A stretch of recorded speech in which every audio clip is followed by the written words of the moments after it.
Bismillahirrahmanirrahim. Assalamualaikum warahmatullahi wabarakatuh.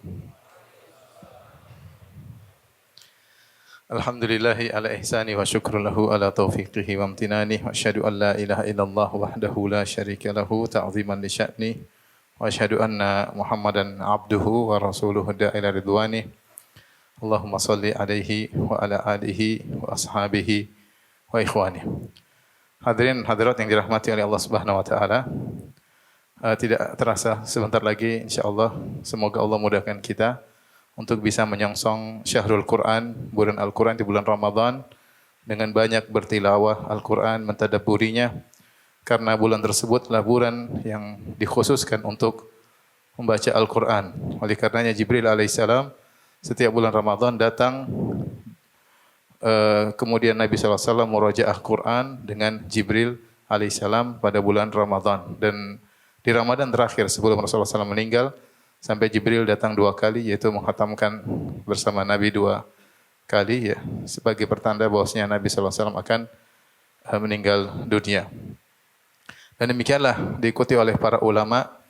Kalau sudah datang bulan Ramadan, maka banyak di antara mereka yang menghentikan majelis ilmu mereka untuk fokus baca Al-Quran. Di antaranya Imam Malik, Al-Imam Malik rahimahullahu ta'ala, yang selalu menyampaikan majelis hadis di Masjid Nabawi. Ketika datang bulan Ramadan, maka beliau menutup majelis beliau fa-aqbal al-Quran, maka beliau pun fokus untuk membaca Al-Quran. Dan demikianlah para ulama yang lain. Seperti diriwayatkan Al-Imam Syafi'i rahimahullahu ta'ala, di bulan Ramadan setiap hari beliau menghatamkan Quran 2 kali, ya. Dan demikian juga ulama-ulama yang lain. Ini tidak lain menunjukkan bahwasanya bulan Ramadan adalah bulan khusus untuk kita lebih tadabbur dan membaca Al-Quran.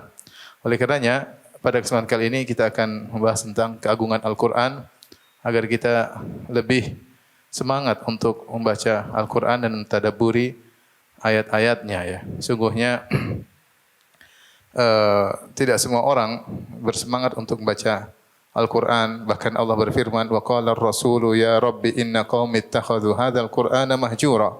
Allah mengatakan dalam surat Al-Furqan, berkata sang Rasul, dia mengeluh kepada Allah dengan berkata, ya Rabbi, ya Rabbku, inna qaumi ittakhadhu hadzal qur'ana mahjura. Ya Rabbku, sungguhnya kaumku telah menjadikan Al-Quran mahjur. Mahjur itu ditinggalkan, tidak dipedulikan, tidak diamalkan. Dan ini salah satu keluhan yang dikeluhkan oleh Rasulullah SAW kepada Rabbul Alamin. Akan ada dari kaumnya yang tidak peduli dengan Al-Quranul Karim. Padahal Al-Quranul Karim adalah nikmat yang begitu agung yang Allah turunkan kepada hamba-hambanya.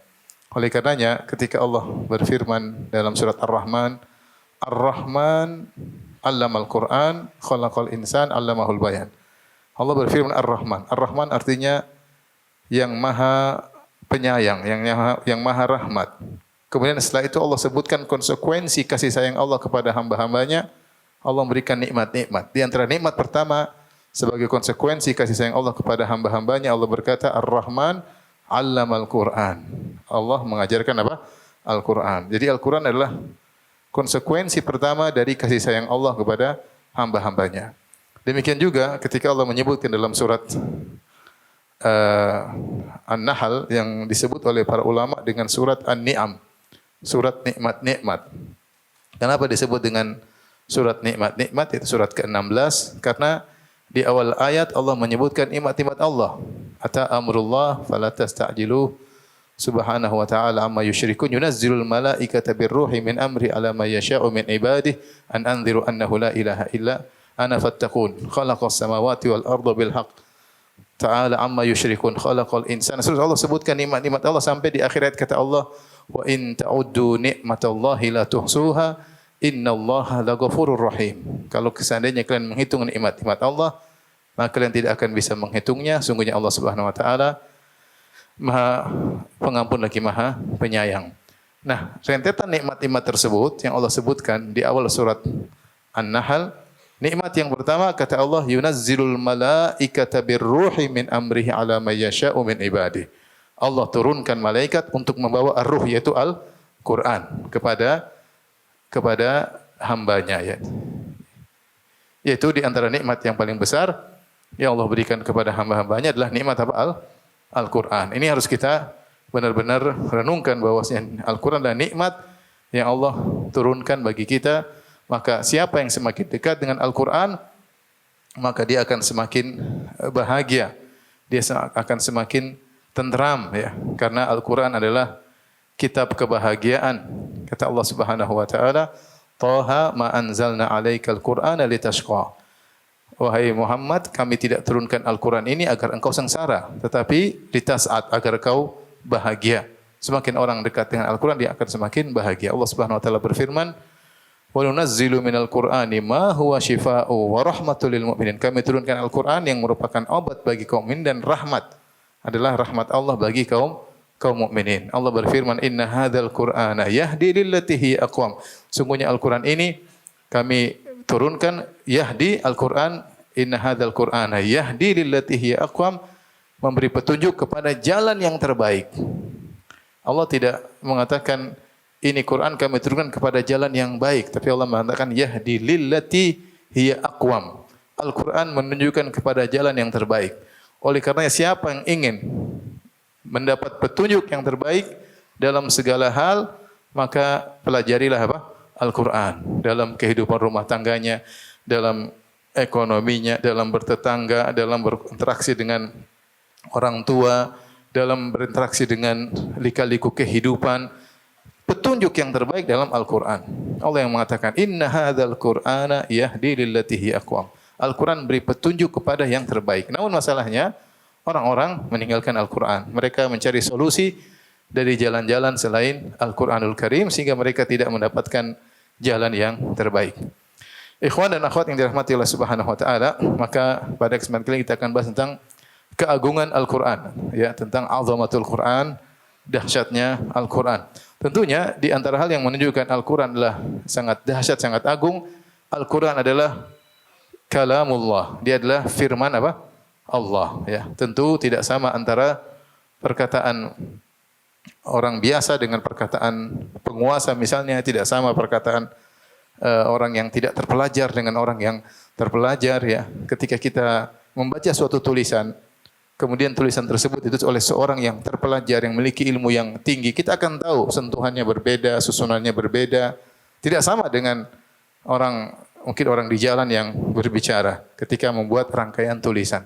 Orang di jalan ini kalau disuruh bikin rangkaian seperti orang yang alim tadi, dia tidak bakalan mampu. Padahal sama-sama bisa bahasa Indonesia, misalnya. Kenapa? Karena yang ini yang nulis adalah orang yang alim. Sementara yang ini orang tidak punya ilmu, sehingga tentu susunan katanya, tujuannya, rentetannya, urutannya tidak akan sama dengan orang yang alim. Ketika orang alim berbicara, maka dia akan nyusunkan kata-kata yang terbaik dengan susunan, dengan terarah, dengan tujuan yang dia inginkan. Itu kalau kita bicara manusia. Tidak sama anak lulusan SD misalnya dengan profesor yang kemudian menulis suatu makalah ilmiah, tidak akan sama antara S1 dengan profesor ketika menulis suatu makalah ilmiah, ya, tidak akan sama. Ini di antara makhluk. Bagaimana dengan Rabbul Alamin, dengan Allah sang pencipta alam semesta. Dari sini kita tahu Al-Quran itu dahsyat, sangat agung, karena yang pembicaranya adalah Al-Azim. Dialah Allah apa? Al-Azim, sang maha agung. Ini sudah menunjukkan bahwasanya Al-Quran adalah kata-kata yang sangat agung. Untaian kata-kata yang sangat agung karena diucapkan oleh zat yang maha agung. Taib.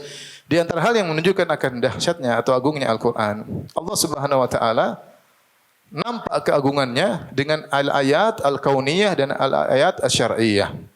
Dengan alam semesta dan dengan ayat-ayat yang matluwah yang dibaca. Kita bisa melihat keagungan Allah dengan melihat makhlukat ciptaan Allah Subhanahu wa taala. Kita melihat bagaimana langit dengan begitu megahnya, gunung, afala yanzuruna ilal ibili kaifa khuliqat wa ilas samai kaifa rufi'at wa ilal jibali kaifa nusibat. Allah mengatakan, tidakkah mereka melihat kepada onta bagaimana diciptakan, makhluk yang sangat agung, yang sangat dahsyat onta ini. Tidak ada yang bisa menciptakannya kecuali zat yang maha hebat.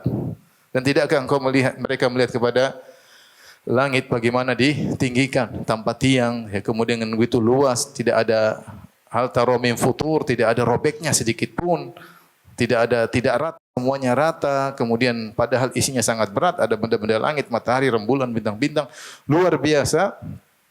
Namun kita tidak tahu mana ujungnya, mana pangkalnya. Allah mengatakan, was-samaa'a banainaha biaidin wa inna lamusiun. Langit yang kami ciptakan dengan kekuatan kami dan kami luaskan langit tersebut.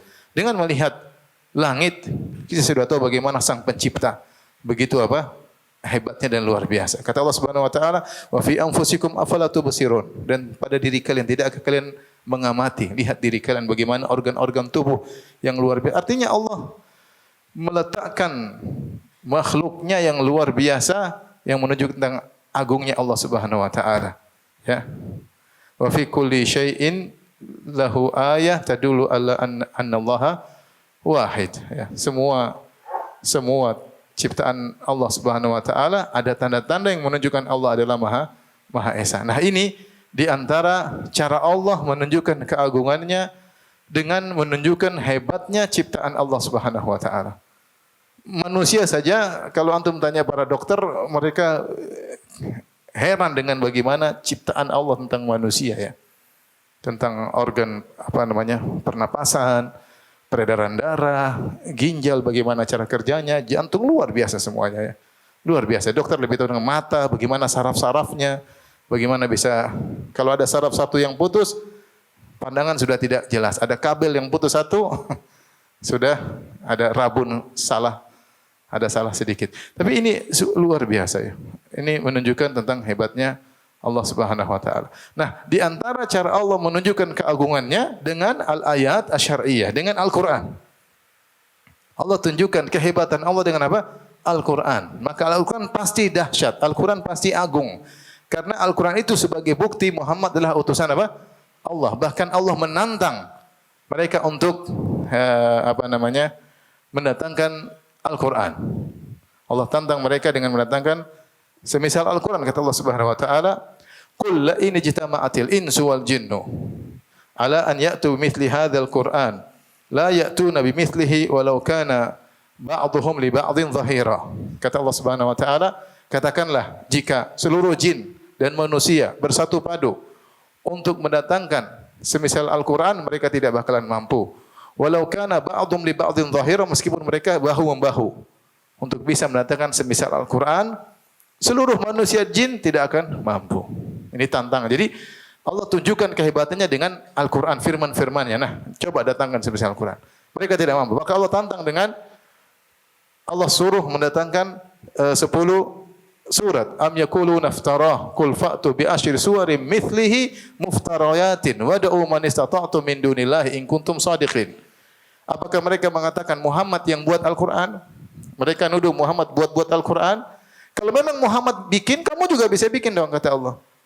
Fa'tu bi asyri suwarin mithlihi, datangkan 10 surat seperti dalam surat yang dibaca oleh Muhammad. Kalau itu memang karangan apa? Muhammad. Wad'u man istata'tum min dunillahi in kuntum shadiqin. Ajak semua orang untuk datang bikin seperti 10 surat. Mereka tidak mampu. Ketika mereka tidak mau mendatangkan satu Al-Quran, mereka tidak mau mendatangkan 10 Al-Quran, Allah turunkan lagi tantangan, satu surat saja. Wa in kuntum fi raibin mimma nazzalna ala abadina fa'tu bi suratin mim mithlih wad'u man istata'tum lillahi in kuntum shadiqin. Kalau kalian ragu tentang apa yang kami turunkan kepada hamba kami, itu Al-Quran, maka datanglah satu surat semisal dalam apa?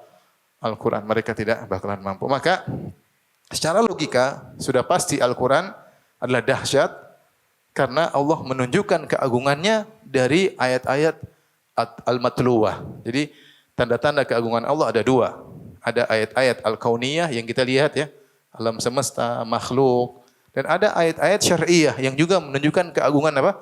Allah. Sebagaimana kita merasa dahsyat melihat langit, rembulan, matahari, makhluk yang Allah ciptakan, bagaimana keteraturannya, maka kita juga akan kagum ketika membaca firman-firman Allah Subhanahu wa taala yang Allah menjadikan firman-firman-Nya tadi sebagai tanda keagungannya. Taib, ikhwan dan akhwat yang dirahmati Allah Subhanahu wa taala,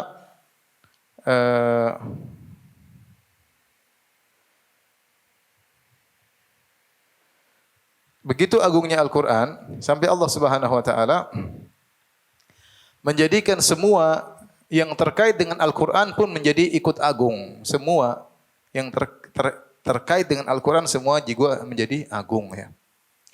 Seperti Allah turunkan Al-Quran di bulan apa? Bulan Ramadan. Jadilah Ramadan Sayyidus Syuhur, yaitu bulan yang terbaik dari seluruh bulan yang ada. Ketika Al-Quran pertama kali diturunkan Lailatul Qadar, inna anzalnahu fi Lailatul Qadar. Jadilah malam tersebut adalah malam terbaik sepanjang tahun, malam Lailatul Qadar. Ya, ketika Al-Quran Allah turunkan kepada Nabi Muhammad sallallahu alaihi wasallam, jadilah Nabi Muhammad adalah Sayyidul Mursalin, nabi yang terbaik dari antara seluruh para nabi. Ya. Bahkan Al-Quran diturunkan di kota Mekah.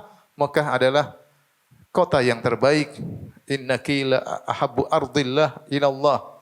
Innaki la khairu ardillah wa ahabbu ardillah ilallah. Kata Nabi SAW kepada kota Mekah, wahai Mekah, sungguhnya engkau adalah negeri yang terbaik dan negeri yang paling dicintai oleh Allah Subhanahu wa taala. Ya, maka ketika Al-Quran diturunkan oleh malaikat Jibril, maka jadilah dia Sayyidul Malaikah, malaikat yang terbaik. Jadi semua yang terkait dengan Al-Quran menjadi agung, menjadi agung. Demikian juga orang yang mengajarkan Al-Quran adalah orang terbaik. Khairukum man ta'allamal Qur'ana wa 'allamahu. Sebaik-baik kalian adalah yang belajar Al-Quran dan mengajarkannya. Ketika ada di perang Uhud, para sahabat banyak meninggal dunia, maka Rasulullah SAW terpaksa menguburkan 2 atau 3 sahabat dalam satu liang lahat. Maka Rasulullah SAW bertanya, ayyuhuma aktsaru akhdhan lil Qur'an? Siapa sih di antara 2 orang ini yang paling banyak hafal Al-Quran? Maka dikatakan si fulan, maka qaddamahu fi lahat. Maka dia yang dilahulukan dimasuk dalam liang lahat, baru orang yang berikutnya ya. Siapa yang jadi imam? Kata Nabi sallallahu alaihi wasallam, ya ummukum aqra'ukum li kitabillah. Ya, yang jadi imam di antara kalian adalah yang paling mahir tentang apa? Al-Qur'an. Jadi semua yang terkait dengan Al-Qur'an adalah dimuliakan Allah Subhanahu wa taala. Inna Allaha rafa'a bihadzal Qur'ani aqwaman wa wada'a bihi akharin. Sungguhnya Allah angkat sebagian orang dengan sebab Al-Qur'an ini, dan Allah merendahkan sebagian orang gara-gara meninggalkan apa? Al-Qur'an. Jadi Al-Qur'an agung dan semua yang terkait dengan Al-Qur'an ikut menjadi agung pula. Dan di antara keagungan Al-Qur'an, Allah menjadikan Al-Qur'an sebagai mukjizat Nabi Muhammad sallallahu alaihi wasallam, mukjizat nabi yang terakhir. Kata Nabi sallallahu alaihi wasallam, "Ma min nabiyyin illa utiya minal ayati ma mithluhu amana alaihi al-bashar." Kata Nabi sallallahu alaihi wasallam, tidak seorang nabi pun kecuali Allah berikan kepadanya, Allah beri bekal mukjizat atau tanda-tanda keagungan Allah yang cukup mukjizat tersebut menjadikan orang-orang beriman. Wa innamal ladzi kana utituhu wahyan auhahu Allah auhahu Allah ilayya. Dan apa yang diberikan kepadaku adalah wahyu, yaitu Al-Qur'an yang Allah wahyukan kepadaku.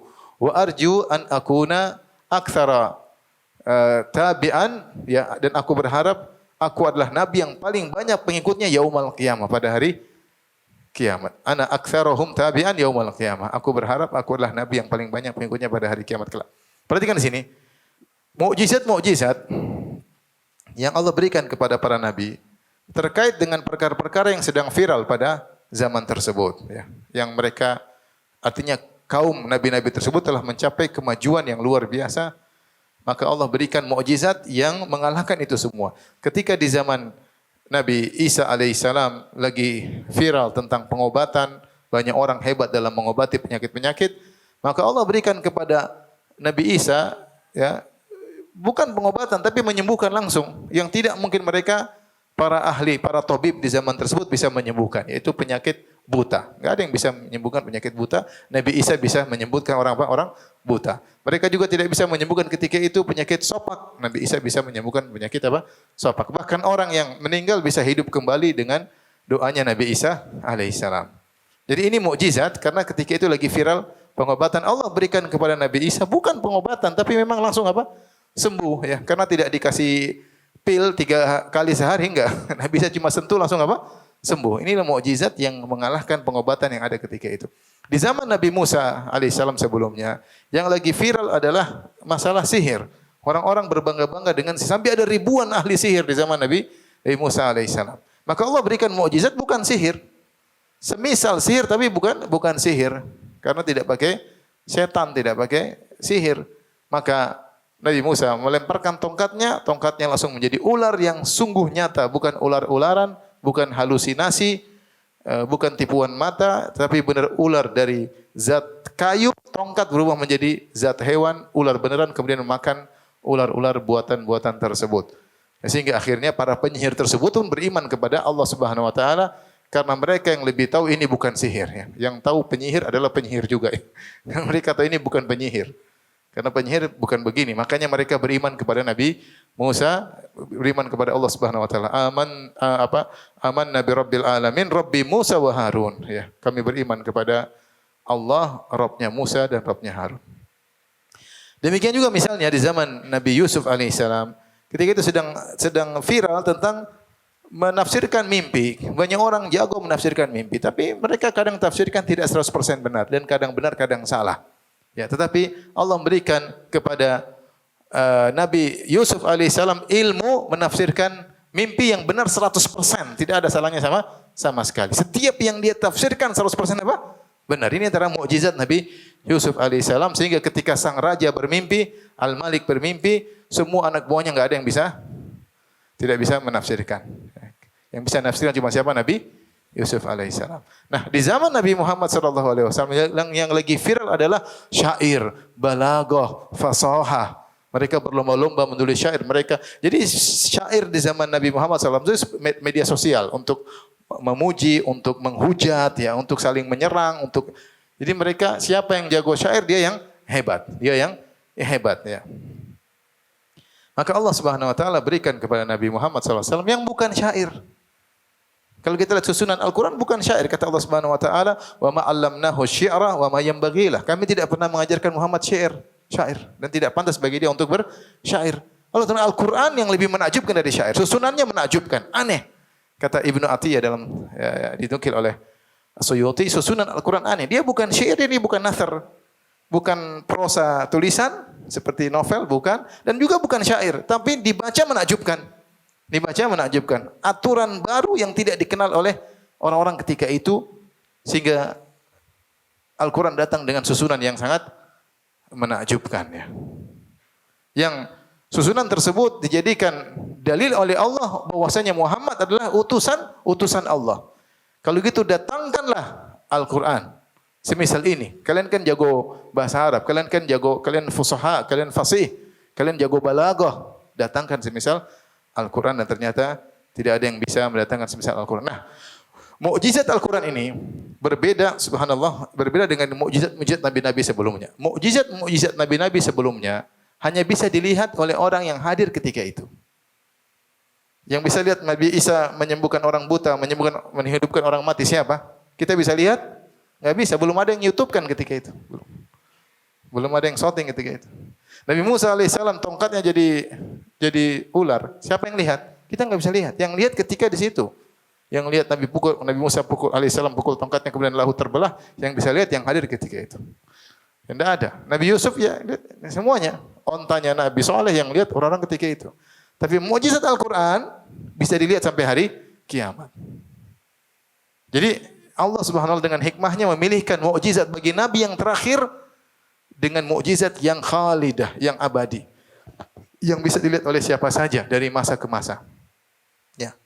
Yang dilihat oleh siapa saja dari masa ke masa. Ini diantara keistimewaan mukjizat Al-Quran. Dari situlah Nabi mengatakan, wa innamal ladzi kana utituhu wahyan auhahu Allahu ilayya fa arju an akuna aktsarahum tabi'an yaumal qiyamah. Adapun mukjizat yang Allah berikan kepada aku adalah wahyu, yaitu Al-Quran yang Allah wahyukan kepada aku, dan aku berharap aku adalah pengikut yang paling banyak pada hari kiamat kelak, karena setiap pengikut Nabi Muhammad SAW sampai akhir hari kiamat bisa melihat bagaimana agungnya apa? Al-Quran, bagaimana dahsyatnya Al-Quran. Taib. Itulah ya mukaddimah tentang dahsyatnya atau agungnya Al-Quran, dan di antara hal-hal yang menunjukkan tentang agungnya Al-Quran selain apa yang kita sebutkan tadi adalah i'jazul Quran, yaitu mukjizat yang terkandung dalam Al-Quran itu sendiri. Al-Quran secara adalah mukjizat. Kandungan mukjizatnya apa saja banyak sekali. Banyak sekali ya. Banyak buku tentang i'jazul Quran ya. uh, ditulis oleh para ulama menulis tentang ijazul Quran. Di antaranya ditulis oleh misalnya As-Suyuti dalam kitabnya Mu'tarakul Aqran fi Ijazil Quran. 3 jilid, kemudian di jilid pertama beliau sebutkan tentang 35 sisi mukjizat Al-Quran. Ya. Saya akan sebutkan sebagian saja dengan ada sebagian tambahan yang tidak beliau sebutkan yang menunjukkan tentang bagaimana dahsyatnya Al-Quran. Bahwasanya dalam Al-Quran itu mengandung perkara-perkara yang menunjukkan Al-Quran sangat dahsyat. Di antaranya, ikhwan dan akhwat yang dirahmati Allah Subhanahu wa taala, Al-Quran memiliki pengaruh yang luar biasa. Ini di antaranya. Al-Quran memiliki pengaruh yang luar biasa bagi orang yang mentadabburinya dan menghayatinya. Dia akan merasakan pengaruh yang luar biasa. Bahkan Allah mengatakan, "Lau anzalna hadzal Qur'ana ala jabalin la ra'aitahu khashi'an mutasaddian min khasyatillah." Seandainya kami turunkan Al-Quran kepada gunung yang keras, kata Al-Qurtubi, kalau kami berikan akal pada gunung tersebut untuk bisa menghayati Al-Quran, la ra'aitahu khasyian. Kau lihatkan gunung yang dari batu yang keras tersebut akan khusyuk di hadapan Allah, merendah, mutasaddian, akan terpecah-pecah min khasyatillah, karena takut kepada Allah. Artinya seandainya ada orang benar-benar menghayati Al-Quran, maka dia akan tunduk kepada Allah karena pengaruh Quran yang luar biasa. Seandainya gunung Allah kasih akal untuk dia bisa menghayati Al-Quran, dia akan hancur di hadapan Allah Subhanahu wa taala. Ini menunjukkan ta'thir pengaruh Al-Quran yang luar biasa. Makanya para jin ketika mendengar Al-Quran mereka mengatakan, inna sami'na Qur'anan ajaba. Kami mendengar bacaan yang menakjubkan, bacaan yang menakjubkan. Bagaimana pengaruh Al-Quran luar biasa. Makanya disebut dalam sirah bagaimana banyak orang kafir yang masuk Islam gara-gara mendengar apa? Al-Quran. Gara-gara mendengar Al-Quran. Contoh seperti dalam hadis Jubair bin Mut'im. Jubair bin Mut'im radhiyallahu anhu ketika masih musyrik, dia pernah datang ke kota Madinah, kemudian kebetulan Nabi SAW lagi baca surat At-Tur. Kemudian dia mendengar ketika Nabi pas lagi baca ayat am khuliqu min ghairi syai'in am humul khaliqun am khalaqus samawati wal arda bal la yuqinun. Apakah mereka diciptakan tanpa ada yang menciptakan? Apakah mereka tercipta tanpa ada yang menciptakan? Am humul khaliqun, ataukah mereka menciptakan diri mereka sendiri? Am khalaqus samawati wal ard, apakah mereka yang menciptakan langit dan bumi? Ini logika Allah. Jadi di antara burhan akli, Allah bikin logika tentang bahwasanya Tuhan itu ada. Gampangannya, apakah mereka ini ada tanpa ada yang menciptakan? Ataukah mereka menciptakan diri mereka sendiri? Ataukah mereka yang lemah ini bisa menciptakan langit dan yang begitu luasnya? Enggak masuk akal semuanya. Artinya pasti ada yang menciptakan. Kata Jubair bin Mut'im, kada qalbi yatir, hampir-hampir jantungku copot dari tempatnya. Itu sebab kemudian dia beriman kepada Allah Subhanahu wa taala. Mendengar satu ayat beriman. Seperti kisah Tufail bin Amr ad-Dausi radhiyallahu anhu, yang ketika dia datang ke Mekah, orang-orang semua ingatkan, jangan ada orang-orang Quraisy datang, wahai Tufail dari kabilah Daus, jangan kau dengar Muhammad. Muhammad itu begini, orang gila ya. Kau akan tersihir. Dia sudah memecah belah kami, telah memisahkan seorang suami dari istrinya, ayah dari anaknya, bikin kami ribut. Jangan kau dengar sedikit pun, sungguhnya dia penyihir. Maka akhirnya Tufail bin Amr ad-Dausi penasaran. Ketika Rasulullah SAW sedang sholat di Masjidil Haram, maka dia pun dekati. Sampai dia jalan, dia masukin kapas di telinganya. Supaya enggak bisa, jangan sampai ada Muhammad terdengar lantunan sihirnya Muhammad. Tapi dia, saya orang pandai, saya tahu syair, saya tahu sihir, saya tahu mantra-mantra, jampi-jampi. Saya bisa bedakan. Saya dengar, masuk Islam. Begitu dengar langsung masuk apa? Masuk Islam ya. Jangankan Al-Quran, kisah Imam Al-Asdi, Dhimat Al-Asdi, ketika dia dengar ada orang Muhammad gila, maka dia ingin menyembuhkan Muhammad. Maka dia datang menemui Muhammad, maka dia bilang, wahai Muhammad, saya ingin sembuhkan engkau. Saya dengar apa? Kau gila. Maka Rasulullah mengatakan, innal hamdalillah nahmaduhu wa nasta'inuhu. Dia bilang, coba ulang 3 kali, masuk Islam. Gara-gara innal hamdalillah nahmaduhu wa nasta'inuhu. Ini kalau orang sekarang ceramah, innal hamdalillah nahmad, Wahabi katanya. Ini lu bikin orang masuk Islam. Tapi di antaranya seperti yang masuk Islam, Seperti riwayat dari Umar bin Khattab. Riwayatnya khilaf di kalangan para ulama. Sanadnya datang dalam berbagai riwayat namun dhaif semua, namun sebenarnya mengatakan derajatnya naik menjadi hasan karena datang dalam banyak riwayat. Kisah Umar masuk Islam yang begitu keras kepada kaum muslimin ketika dia datang ke rumah saudarinya, kemudian dia mendengar bacaan surat apa? Toha. Toha ma anzalna. Akhirnya dia pun masuk Islam gara-gara mendengarkan lantunan Al-Quran. Demikian juga An-Najasyi.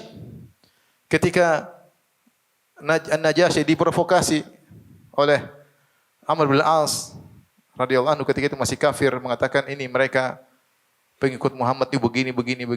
Kata Najasyi, panggil mereka. Kemudian kata Amr bin Al-As, sungguhnya mereka telah berbicara tentang Tuhan kalian, tentang Nabi Isa dengan perkataan yang mengerikan.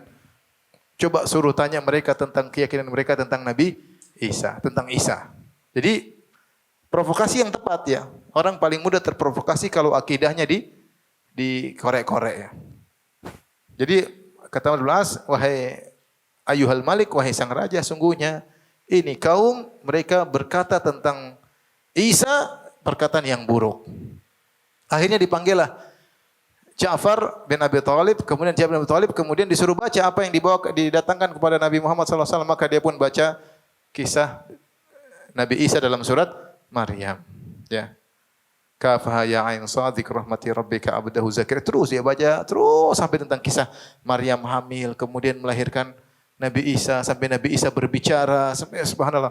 Maka An-Najasyi pun menangis sampai jenggotnya pun basah dengan linangan air matanya. Kemudian dia berkata, "Inna hadza walladzi jaha bihi Isa la yakhruju min mishkatin wahidah." Sungguhnya yang kau baca ini Ja'far, dan apa yang dibawa oleh Isa adalah keluar dari sumber yang sama.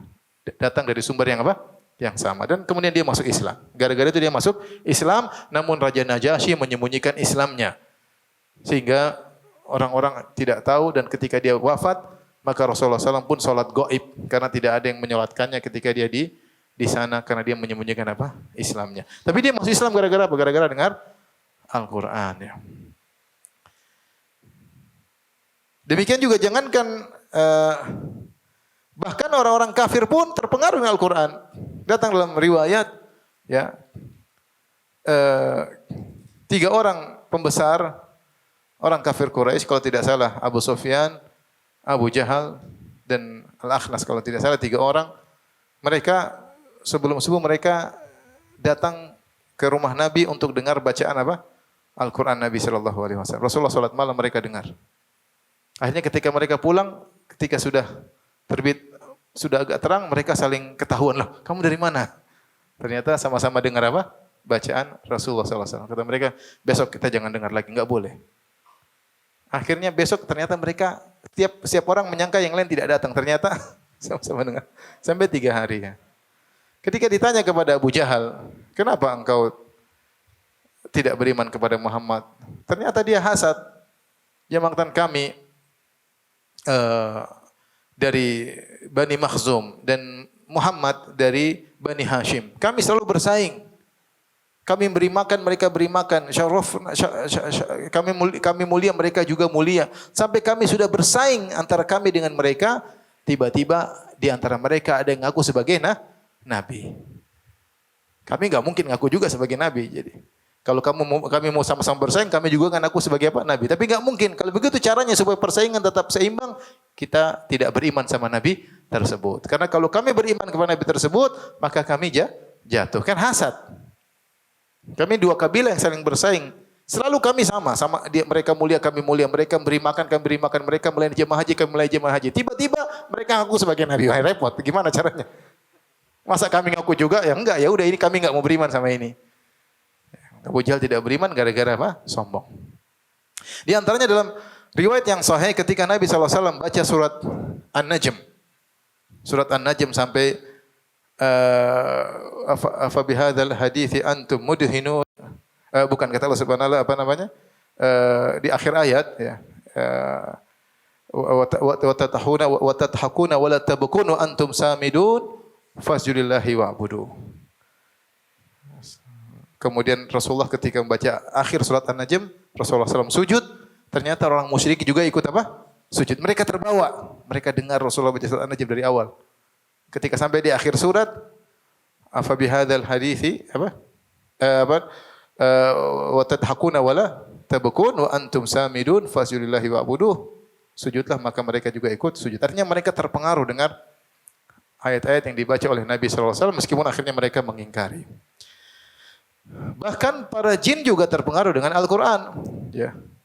Wa sarafna ilaika nafara minal jinni yastami'una al-Qur'an falamma hadaruhu qalu ansitu falamma qudiya wallau ila qaumihim munzirin qalu ya qaumana inna sami'na kitaban unzila min ba'di Musa musaddiqan lima baina yadayhi yahdi ilal haqqi wa ila tariqim mustaqim.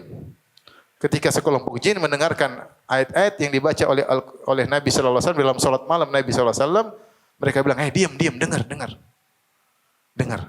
Mereka dengerin. Tatkala Nabi selesai baca, mereka segera pulang sampaikan kepada kaum mereka. Mereka beriman langsung jadi dai. Wahai kaum mana, sungguhnya kami telah mendengar, wahai kaumku, kami telah mendengar ayat-ayat yang turun setelah Nabi Musa yang menakjubkan, yang menunjukkan kepada jalan yang lurus.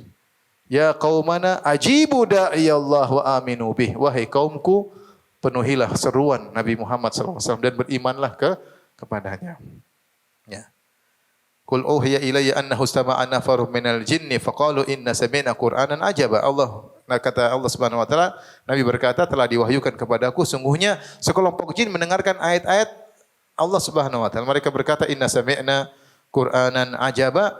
Sungguhnya kami telah mendengar Quran yang menakjubkan. Di antara kisah yang menunjukkan bahwasanya bagaimana pengaruh Al-Quran luar biasa. Kisah Abu Bakar As-Siddiq dalam Sahih Bukhari. Ketika Abu Bakar As-Siddiq ingin berhijrah, dia pergi.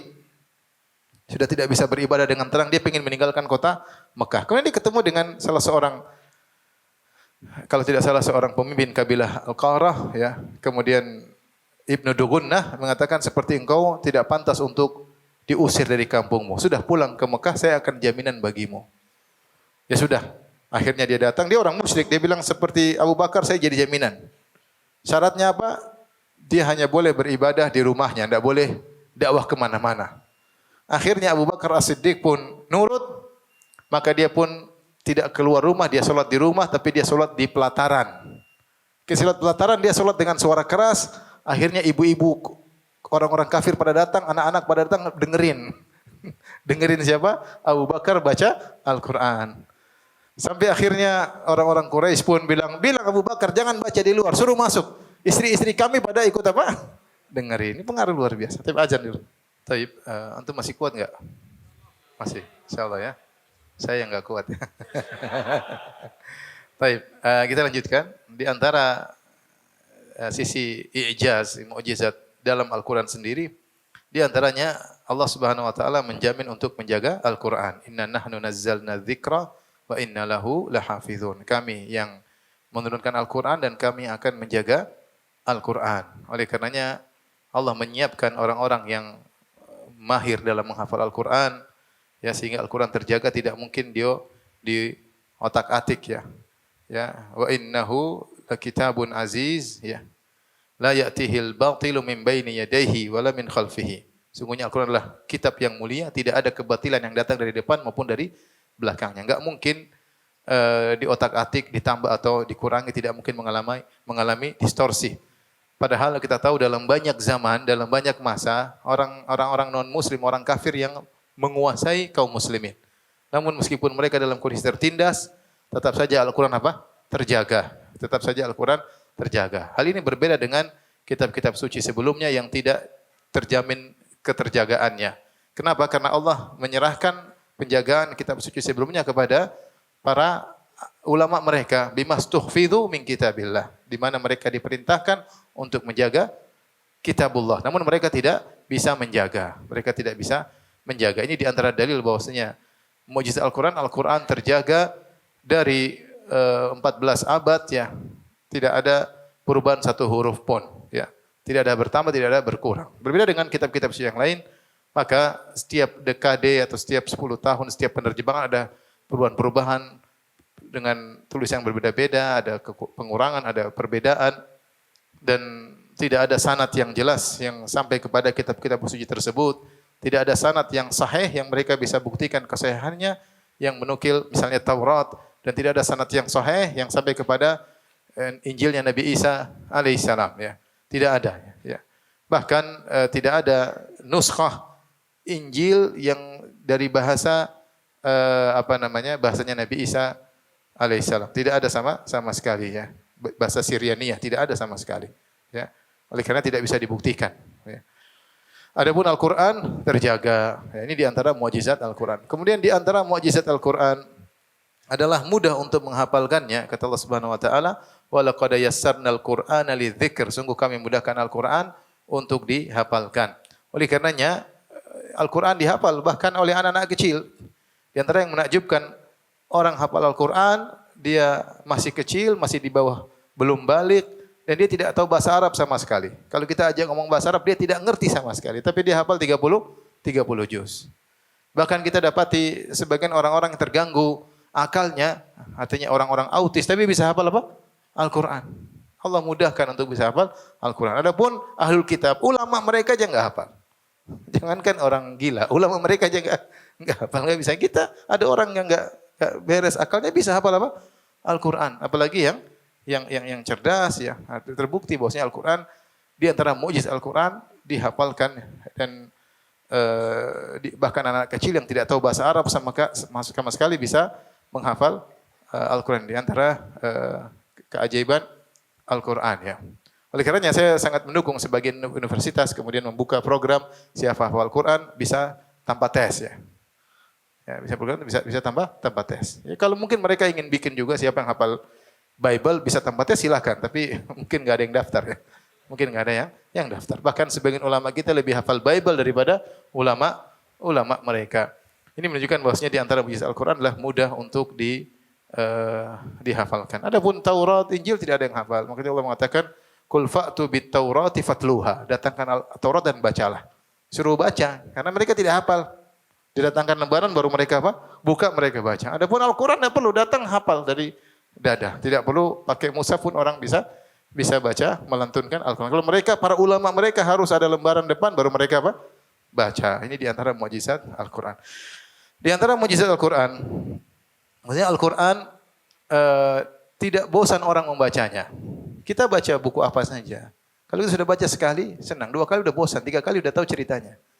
Antum ambil novel terbaik, ente baca pasti bosan. Ya enggak? Baca sekali udah tahu isinya, udah bosan sudah. Udah baca sudah selesai. Al-Quran ente sudah tahu isinya, ente sudah hafal, ente baca-baca, ente enggak bosan-bosan. Baca surat Yusuf. Hafal sudah.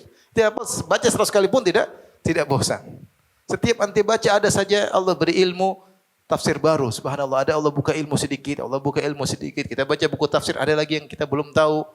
Saya sudah berapa kali ceramah tentang kisah Nabi Yusuf dari surat Yusuf. Dan saya sudah ajarin tafsirnya. Tetap saja ada saja yang baru yang saya sebelumnya tidak tahu. Dan saya tidak pernah bosan baca surat apa? Yusuf. Ya. Bahkan dikatakan siapa yang baca surat Yusuf akan berkurang kesedihannya. Orang sedih baca surat Yusuf hilang sedihnya. Obat bagi seorang yang sedang apa? Sedih misalnya. Jadi ini diantara keagungan Al-Quran. Dibaca tidak pernah bosan, ya. Coba bayangkan bulan Ramadan, Imam Syafi'i sehari khatam 2 kali. Kalau apa enggak bosan? Enggak. Nikmat baca Al-Quran. Nikmat. Ya, jadi itulah suatu di antara keajaiban Al-Quran, tidak bosan untuk membacanya. Terutama maksudnya bagi orang yang memahaminya, yang mengerti tidak akan bosan. Yang bosan biasanya yang tidak ngerti isinya. Tidak bosan, tidak tahu isinya. Kalau tahu isinya, tahu kandungannya tidak bakalan bosan. Menakjubkan Al-Quran itu. Ya. Sebagian para ulama mereka selalu baca Al-Quran, ya. Saya pernah ada ikut waktu kita Lebaran di Madinah, kemudian kumpul hari kedua kalau tidak salah, kumpul semua mahasiswa, kemudian pihak universitas mengundang imam-imam Masjid Nabawi. Di antaranya diundanglah Syekh Abdul Muhsin Al-Qasim. Kemudian ditanya, "Syekh, bagaimana Anda bisa menjaga hafalan Anda?" Dia bilang, "Saya tiap hari 7 juz baca." Tiap hari berapa? 7 juz. Itu sudah hafid, dia baca 7 juz. Emang enggak bosan? Enggak. Baca 7 juz, ya. Ya. Tiap hari baca 7 juz, ya. Jadi mereka malah lebih senang baca Al-Quran. Taib, Kemudian di antara keistimewaan Al-Quran atau mukjizat Al-Quran, Al-Quran mengandung seluruh bentuk pendalilan, baik yang fitri maupun akli. Kalau kita Allah sedang berbicara tentang suatu hal, Allah kasih pendalilan yang luar biasa. Ini enggak mungkin yang bicara manusia. Saya sudah seperti misalnya antum tahu baca buku saya Syarah Rinci Rukun Iman. Situ antum baca pembahasan tentang iman kepada hari akhirat, tentang hari kebangkitan. Bagaimana Allah menyebutkan dalil-dalil secara akli, secara fitrah bahwasanya kebangkitan itu mungkin, karena ketika itu kaum musyrikin sedang menolak adanya hari kebangkitan. Mereka yakin Tuhan itu ada, Allah itu ada, tapi mereka mengingkari hari apa? Kebangkitan. Di situ disebutkan bagaimana pendalilan Al-Quran. Luar biasa pendalilannya, baik secara akli, baik secara kias, pakai analogi dengan sesuatu yang pernah terjadi, dengan berbagai macam pendalilan yang luar biasa yang disebutkan, yang sudah saya sebut dalam buku tersebut. Antum bisa download Bekal Islam, situ bisa baca ya. Jadi ini menunjukkan mukjizat Al-Quran, pendalilan yang luar biasa. Di antara mukjizat Al-Quran, Al-Quran mengabarkan hal-hal yang gaib yang masa lalu. Ya. Di antaranya, Al-Quran menyebutkan tentang kisah-kisah Nabi Nuh, Nabi Adam alaihissalam. Demikian juga Nabi-Nabi Bani Israel. Nabi Yusuf, kemudian Nabi Musa, dan surat Yusuf, surat-surat yang turun tentang Nabi Musa itu rata-rata surat Makkiyah. Sebelum Nabi berhijrah ke kota Madinah. Dan selama Nabi di Mekah tidak pernah berinteraksi sama Yahudi. Tidak pernah. Jadi ini antara hal yang menakjubkan, yang menunjukkan bahwasanya Al-Quran itu bukan karangan Muhammad. Kenapa? Muhammad bisa mendatangkan cerita-cerita tentang Nabi-Nabi Bani Israel. Dan tidak ada kisahnya ketika Al-Quran dibaca ke orang Yahudi di kota Madinah, mereka mengatakan, Muhammad salah itu. Surat Yusuf salah, ceritanya enggak begitu. Enggak ada yang ngomong begitu. Padahal di situ ada surat tentang Nabi Yusuf, tentang Nabi Sulaiman, nabi-nabi mereka yang Muhammad tidak bisa baca, tidak bisa tulis, dan tidak pernah berinteraksi sama orang-orang Yahudi. Saya pernah lihat di YouTube ada seorang pendeta dari Yahudi kalau tidak salah, dia mengatakan ini suatu hal yang menakjubkan dari Muhammad.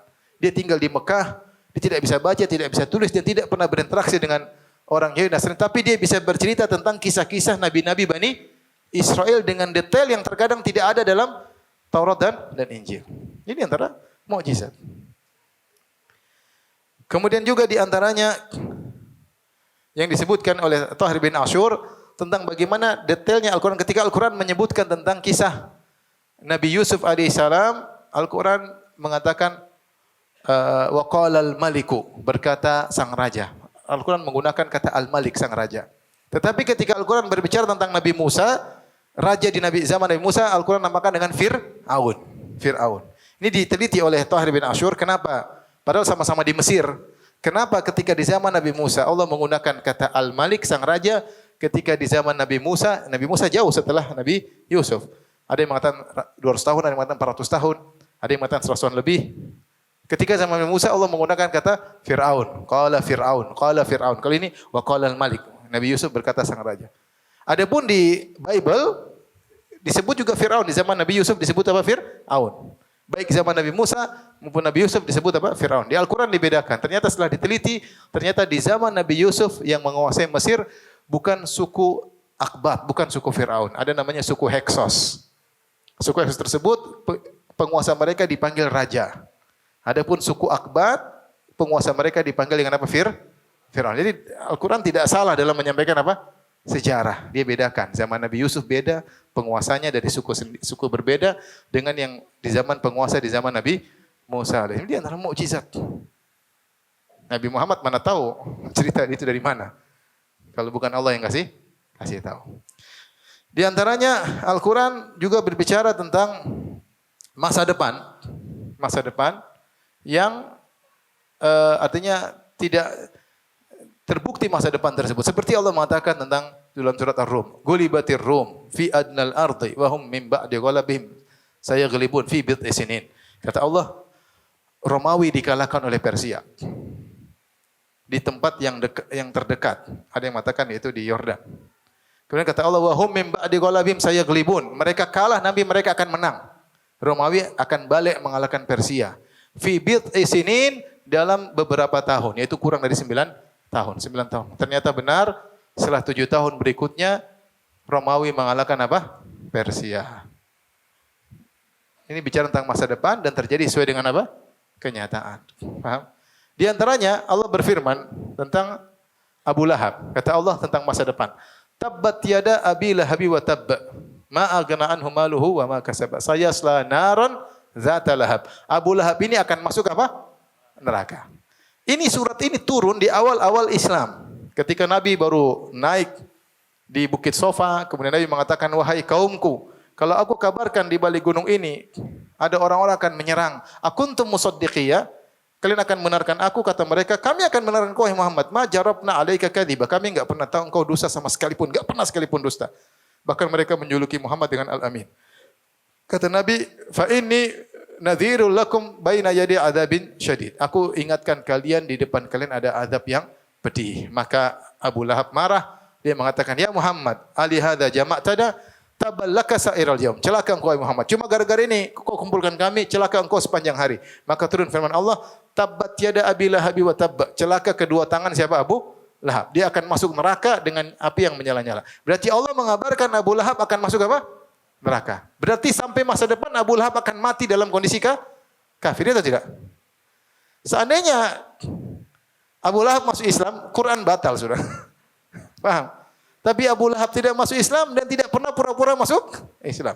Bahkan saya pernah dengar seorang wanita Nasraniyah masuk Islam gara-gara dia baca surat ini, Al-Lahab. Dia renungkan, ya benar kok. Ini Tuhan mengabarkan Abu Lahab akan masuk apa? Neraka. Dan benar, dia hidup. Dia mati masih lama dia apa? Dan dia hidup masih lama. Dia meninggal setelah perang Badar. Berarti dia masih hidup berapa tahun? Perang Badar yaitu tahun ke-15 kenabian. Kan 2 Hijriah itu tahun 15 apa? Berarti dia masih hidup 15 tahun lagi dan dia tidak beriman sama sekali. Seandainya dia beriman, Al-Quran batal atau tidak? Batal. Tapi Allah kabarkan dia bakalan kafir sampai mati dan akan masuk ke neraka dan benar kenyataannya apa? Demikian. Di antara juga Allah berfirman dalam surat An-Nahl, wal khayla wal bighala wal hamira litarkabuha wa zinah wa yakhluqu ma la ta'lamun. Allah ciptakan kuda, kemudian himar, keledai, begal untuk kalian litarkabuha, untuk kalian naiki. Kemudian kata Allah, wa yakhluqu ma la ta'lamun. Allah ciptakan alat-alat transportasi yang kalian tidak ketahui nanti di kemudian hari. Ada enggak? Ada motor. Dulu zaman Nabi enggak ada apa? Motor. Tapi kalau mengatakan Allah akan menciptakan sarana transportasi di kemudian hari yang kalian tidak ketahui. Ternyata banyak sarana transportasi setelah itu. Ya. Kemudian juga banyak mujizat seperti ketika ya ini ada buku khusus tentang namanya I'jazul Ilmi tentang mujizat ilmiah yang ada dalam Al-Quran. Tentu kalau kita bahas satu persatu sangat panjang. Tapi ini sekilas yang saya sebutkan tentang mukjizat Al-Qur'anul Karim. Di antaranya juga tentang kaitannya ayat per ayat 1 dengan ayat sebelumnya dan ayat sesudahnya. Demikian surat yang satu dengan surat sebelumnya dengan surat sesudahnya. Sampai ditulislah buku tentang ini misalnya dalam Nazmud Durar karangan Al-Biqai, fi tanasubil ayyi wal suwar. Dia menulis tentang bagaimana kaitan ayat 1 dengan sebelumnya dan sudahnya. Jadi Al-Quran tersusun tidak sembarangan. Setiap ayat punya kaitan dengan sebelumnya dan sesudahnya. Surat pun demikian. Terkait dengan surat sebelumnya dan surat sesudahnya. Intinya, ikhwan dan akhwat yang rahmati Allah Subhanahu wa taala, kalau antum punya kemampuan untuk semangat baca, silakan baca buku-buku tentang I'jazul Quran. Di situ antum lihat akan dahsyatnya Al-Quran. Seperti contohnya kitab Mu'tarakul Aqran karya As-Suyuti, beliau menyebutkan 35 sisi mukjizat Al-Quran. Nah, kalau kita tahu Al-Quran ini dahsyat, terus apa yang harus kita lakukan? Tentunya kita harus dekat-dekat dengan Al-Quran, harus sering baca Al-Quran. Ya, karena manusia terhadap Al-Quran berbeda-beda. Ada yang baca Al-Quran cuma ketika sholat saja. Kamu sudah baca Quran? Sudah. Baca apa? 3 kul. Kapan? Sholat subuh 3 kul. Dia baca Quran ketika sholat. Al-Fatihah selalu baca ya. Sehari 17 kali saya baca. Ya karena memang sholat wajib. Dia baca Quran kalau sholat saja. Ini tentunya sangat jauh dari yang seharusnya. Yang kedua, ada yang baca Quran hanya bulan Ramadan saja. Ya. Kalau setelah bulan Ramadan mereka tidak baca Al-Quran. Kata para salaf, bi'sal qaum la ya'rifuna rabbahum illa fi Ramadan. Sungguh celaka suatu kaum yang tidak mengenal Rabb mereka kecuali bulan apa? Ramadan. Kata sebagian salaf, la takun ramadhaniyan. Jangan kau menjadi Ramadhani. Apa itu Ramadhani? Yang tahu Allah cuma bulan apa? Ramadan. Sembahlah Allah di bulan Ramadan dan juga di bulan-bulan yang lainnya. Ada yang baca Al-Quran kalau sesempatnya baru baca Al-Quran. Ini juga tidak benar. Al-Quran bukan sesempatnya. Harus ada mengkhususkan waktu untuk kita baca Al-Quran. Seorang yang mengagungkan Al-Quran harusnya dia sisihkan waktu. Sehari saya baca sekian halaman, satu juskah, setengah juskah, tapi dia menyisihkan waktu. Bukan kalau lagi sempat, kalau lagi enggak. Tapi memang dia menyiapkan waktu, mengkondisikan diri untuk baca Al-Quran setiap hari. Dan sungguhnya di antara wasilah untuk bisa kokoh di atas agama yang benar di tengah fitnah yang begitu banyak dengan baca Al-Quran. Ya. Wa idza tuliyat alaihim ayatuhu zadatum imana. Dan mereka orang beriman kalau dibacakan ayat-ayat Allah maka bertambahlah keimanan mereka. Bertambah keimanan mereka. Itu baru dengar, apalagi kalau mereka baca sendiri. Maka kalau seorang baca Al-Quran dengan tadabbur, satu ayat dia baca, dia renungkan maknanya, ini benar-benar menambah charger iman begitu cepat. Maka ikhwan dan akhwat, sebentar lagi bulan Ramadan, jangan sia-siakan waktu. Saya kasih ide saja, coba Ramadan ini khatam baca juz amma misalnya, dengan terjemahan dan tafsirnya. Insya Allah ada tambahan apa? Keimanan. Ada tambahan keimanan. Wallahu alam bisawab, tentunya masih banyak pembahasan, tapi ini cukup insyaallah yang bisa sampaikan, kurang lebih mohon maaf. Baik, demikian saja kajian kita. Insyaallah kita lanjutkan pada waktu yang hanya Allah yang tahu. Wabillahi taufiq wal hidayah. Assalamualaikum warahmatullahi wabarakatuh.